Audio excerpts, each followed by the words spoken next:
सच बात यह है कि भारतीय जनता पार्टी के दो चेहरे हैं, दो चेहरे। और जी, और दूसरी बात, नहीं आप लोगों की तो आदत है, यही तो करते हैं आप। आज की डेट में कोर्ट जाइए, कोर्ट भी जाएंगे, कोर्ट गए हैं तभी तो आपकी सांस में सांस नहीं आ रही है ना। बिहार में जो एसआईआर चल रही है, कल कोर्ट ने कहा है कि अगर 1% भी और गड़बड़ दिखाई दी तो पूरी एसआईआर रद्द कर देंगे। पसीने आए हुए हैं आप लोगों को ऊपर से नीचे तक। 18 लाख वोटों में आप फंसे हुए हैं। 100 साल से ऊपर के लोगों को फॉर्म 6 दिलवा करके आप कर रहे हैं। हेलो दोस्तों, आज के वीडियो में हम आपके लिए एक धमाकेदार डिबेट लेकर आए हैं जो कि आपको बहुत मजा आएगा। तो दोस्तों हो जाइए तैयार, क्योंकि इस डिबेट में आपको मिलेंगे तीखे तकरार। तो बिना देरी किए चलिए शुरू करते हैं आज का ये जबरदस्त डिबेट। 100 लोगों ने तो कल ये कह दिया है तुहिन सिन्हा साहब, कहा कि साहब हमारे हम तो विदेशी नागरिक हैं, हमारे वोटर हटा लीजिए। और जिस समय आपने कहा था कि यहां पर विदेशी घुसपैठियों के वोट हैं, आज की डेट में तो कहीं कोई घुसपैठिया दिखाई नहीं दे रहा इस वोटर लिस्ट में। तो सच बात यह है कि मरे हुए भारतीय जनता पार्टी के नेता हैं तो उनके रिश्तेदार मरे हुए भी हैं, जिंदा हो जा रहे हैं। लेकिन नल नील कोल भील गरीब के बच्चे जो हैं वो आज की डेट में जिंदा भी हैं तो वो वोटर लिस्ट में मरे हुए हो जा रहे हैं। हरा नहीं पा रहे हैं मोदी जी को। एक बड़ी समस्या, अगर कुर्सी से उनको हटाना है तो ये गद्दी छोड़ने के लिए वो हरा के उनको हटाइए ना। गद्दी छोड़ कहने से क्या होगा? अभी चुनाव हुआ है 2024 में। अरे बहुत बढ़िया आपने बात कही मानक भाई। कहते हैं ना कि जिधर जवानी चलती है उधर जमाना चलता है। अभी अमिताभ जी ने ही कहा कि 48%, ये 48 के 48% अमिताभ जी जो सत्ता को बदलना चाहते हैं, कोई प्रशांत किशोर के पास नहीं जाएगा।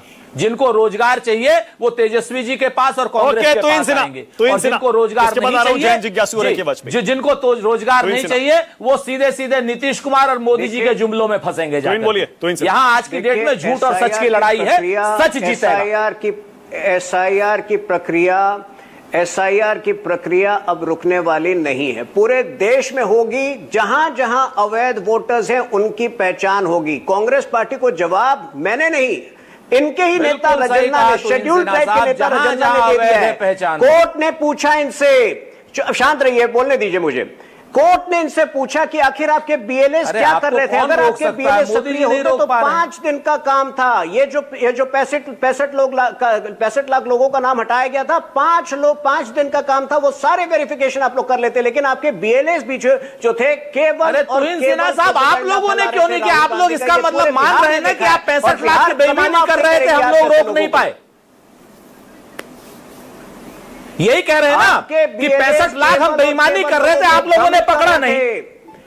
यही तो कह रहे हैं ना। बीएलएस लोगों को भ्रमित कर रहे थे। अगर भाई पूछ लीजिए इनसे, यही कह रहे हैं, मदद कर रहे होते लोगों को तो ये 65 लाख लोगों का वेरिफिकेशन 5 दिन के अंदर हो जाता। ये मैंने नहीं, कोर्ट ने आपको। ओके, जयंत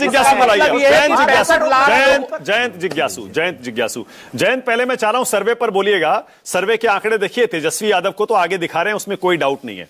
लेकिन अगर इसको इस तरह से देखें कि तेजस्वी यादव और कांग्रेस पार्टी एक साथ है, ठीक है, तो कांग्रेस, आरजेडी और लेफ्ट के कैंडिडेट्स को सीएम की रेस में जो वोट मिल रहे हैं उनको जोड़ लीजिए, और एनडीए के बीजेपी, जेडीयू, एलजेपीआर इनके वोट जोड़ लीजिए, तो फिर ये तो टक्कर जो है एनडीए के पक्ष में जाती हुई दिख रही है। ऐसे भी देख सकते हैं आंकड़े को। देखिए, चुनाव कोई भी इस देश में हो, वह अंक गणित से कहीं ज्यादा वो रसायन विज्ञान है। और केमिस्ट्री अगर ठीक चलती है अलायंस के बीच, अलाइज के बीच में, तो सारे अरिथमेटिक धड़े के धड़े रह जाते हैं। जो भी सर्वे दिखाई पड़ रहा है वह उनकी अपनी एक कला, उनका अपना एक कौशल है अमिताभ जी का। और इस तरह के पेशे में जो लोग भी हैं वो उनका अपना एक मेथड है, उसका सम्मान है। लेकिन जो ओपिनियन पोल हो, सर्वे हो, एग्जिट पोल हो, इसकी फ्यूटिलिटी पर सबसे सुंदर बात काशीनाथ सिंह जी ने कही थी। और उन्होंने कहा काशी का 80 में कि 100 करोड़ की आबादी का देश और उसकी पूरी लोकसभा जैसे इसी के खलीते में हो। पूछो कि तमिलनाडु के बारे में, आंखें बंद करता और 1 मिनट में पूरे राज्य का सर्वेक्षण करके लौट आता है। इतनी बीजेपी, एआईडीएमके, इतनी तमिल मनीला कांग्रेस, इतनी डीएमके, इतनी कांग्रेस, जबकि इसे अपने बलिया के बारे में नहीं मालूम होता है। तो यह भी एक सच्चाई है। सैंपल साइज क्या है, तमाम चीजें क्या है। लेकिन ये जो अभी आपने दिखाया अमिताभ जी का, तो उसमें आशुतोष जी ने भी कहा कि भाई ये किसी लेमैन को भी समझ में आएगा कि यह देश अति को बर्दाश्त नहीं करता। और बिहार में पिछले 17 वर्षों में अति ही अति हुई है। गरीब जनता का पैसा पानी की तरह विज्ञापन पर बहाया गया। और एक आदमी को जो दिखाया जा रहा है 8%, पेशेवर प्रबंधक, उनको किसी सूरत में बिहार के लोग गंभीर कोई राजनीतिक एक्टिविस्ट के रूप में लेते नहीं। किसकी बात कर रहे हैं? प्रशांत किशोर की क्रिएट करते हैं। प्रशांत किशोर जी जी जी जी जी 13.7 है भाई, 8% नहीं है, ना वो 13.5%। मैं मतलब अब आप मुख्यमंत्री की रेस में भी ना उनको लोग शामिल कर देते हैं। अलबेले लोग हैं हमारे देश में, हम लोग टू मच डेमोक्रेसी में जी रहे हैं ना, और सच में जहां डेमोक्रेसी की जरूरत है वहां डेमोक्रेसी का गला घोंटा जाता है। बहरहाल 243 सीटों पर बड़ी एकजुटता के साथ इंडिया ब्लॉक चुनाव लड़ रहा है, और तेजस्वी जी सिर्फ गठबंधन के चेहरे नहीं है, बिहार के एक सर्वमान्य चेहरे के रूप में उनकी साख है, और हमारे दल के वो सर्वस्वीकार्य नेता हैं, नेता प्रतिपक्ष हैं बिहार के, और जो हम लोगों का गठबंधन है उसकी समन्वय समिति के अध्यक्ष भी। तो इसलिए अच्छा, उनका वो सीमांचल में इस बार किसे वोट पड़ेगा, और वहां खास तौर से मुस्लिम समुदाय किसे वोट देगा? ओवैसी जी आ रहे हैं, क्योंकि आपने उनको शामिल तो किया नहीं है। हमारी चिंता कभी यह नहीं रही है कि किसी खास मजहब, किसी खास जाति के लोग किनको वोट करते हैं, और उनका वोटिंग पैटर्न कैसे पता करते हैं लोग, यह भी एक एनिग्मा ही हम सबके लिए रहा है।